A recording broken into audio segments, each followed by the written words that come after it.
Hi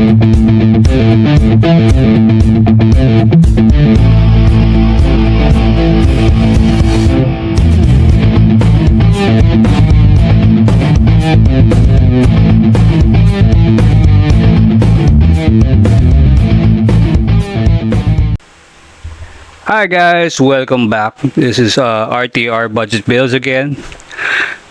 We are here now to review the RGT rack hammer. This is a 110 scale. This is my rig. Ano po siya tawag dito? Counterpart niya sila Capra. I mean say yung setup niya. Pero this is the cheap version. Hindi naman po siya front and rear steer. Front steer lang siya, pero for me napakaganda niya. So sa mga gusto mag 110 scale na gusto talaga yung heavy crawling, eto bagay sa inyo. Yung ilalim, grabe taasan ng clearance. Well, you can still play with it. Dami pa niyang pwedeng i-upgrade, itaas. Hindi lang masyado maganda sa kanya. So actually yung axle medyo hassle kasi yung gitnang axle medyo ano sa bato, ma-prone dahil tumatama siya, of course. Mamaya testing natin paano rin natin to. So you guys can see how it does, how it works. Yan, pang ilalim, naka 550 motor na siya. Metal links. Well, ang in-upgrade ko lang talaga sa kanya is actually yung beadlock wheels. Plus yun nga, nasira kasi yung knuckle saka yung axle shaft nung last week. Kaya na-upgrade ko na rin. Otherwise, kung hindi nasira yun, hindi ko i-upgrade yan. Budget RCs, one of the best to. Yung kanyang, kasama na rin controller niya, mga RTR nga, so everything is good. And top speed niya is 10 kilometers per hour, not bad. For a crawler, hindi naman dapat siya ganun katulin, pero well, kasi ang sabi nila ito, ano daw to it's a rock hopper, not a crawler. I don't know why, but basta mabilis siya. Pero kaya niyang mag-crawl, walang problema sa crawling. Semi-waterproof na siya. Yung kanyang servo sa harap is actually true waterproof. Yung ESC niya is actually waterproof. Yung receiver niya nakatago naman. They say it's waterproof, but I don't think so. Pero madali naman i-waterproof yan. Brushed motor pa siya. Madali naman i-upgrade kasi nga mura lang yung kit, so pwede kayong mag-upgrade ng brushless if you want to. Pero right out from the box, sobrang ano na siya, okay. At sa pa lang ang isa ko lang binili dito is actually yung nagpalitan ko ng LiPo battery. Kasi ang kasama niyang battery is Nikad. Yan, pakita natin loob para kita nila. Yan. Now, yung battery na kakabit dyan is actually LiPo na. Para kayo makapag LiPo. Especially, so, please, yung mga instructions ng inyong mga RC, itago nyo kasi meron yung mga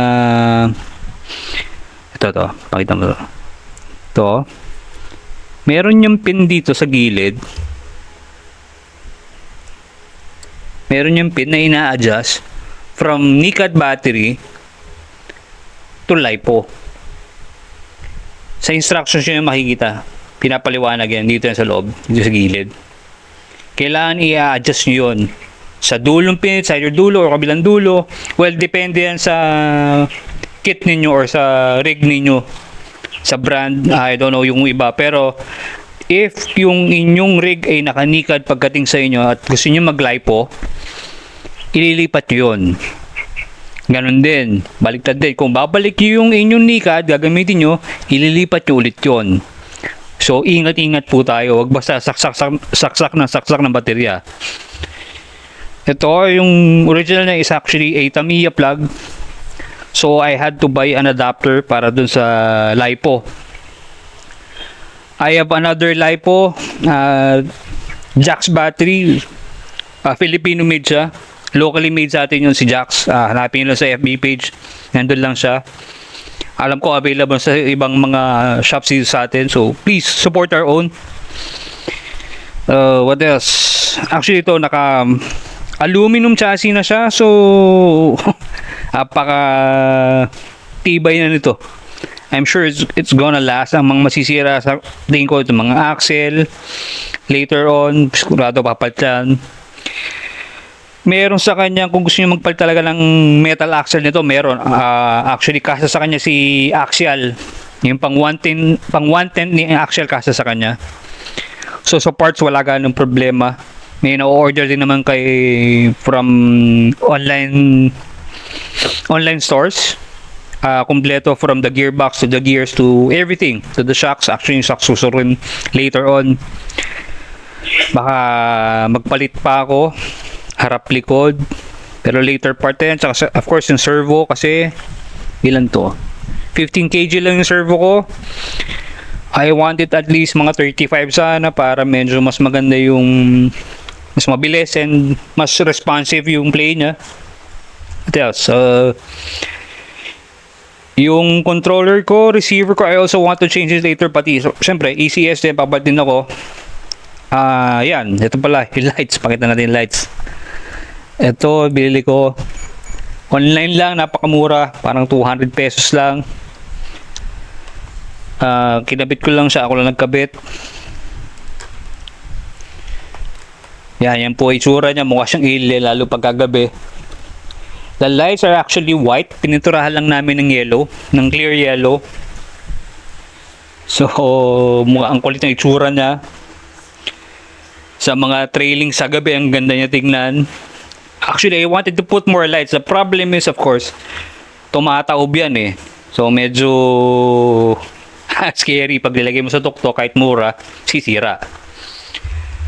But that's it. Siguro next is actually we'll show you how it runs. Para makita nyo, kung interested kayo sa kanya. We'll show it right now. Okay, ito. Testingin natin. I'll let you see, guys. Ayan, ako na si Rockhammer. Aakitin natin si FJ Cruiser. Show it. Hindi naman siya akatin ng buo. Ayoko naman masira yung FJ. But I'll let you see how.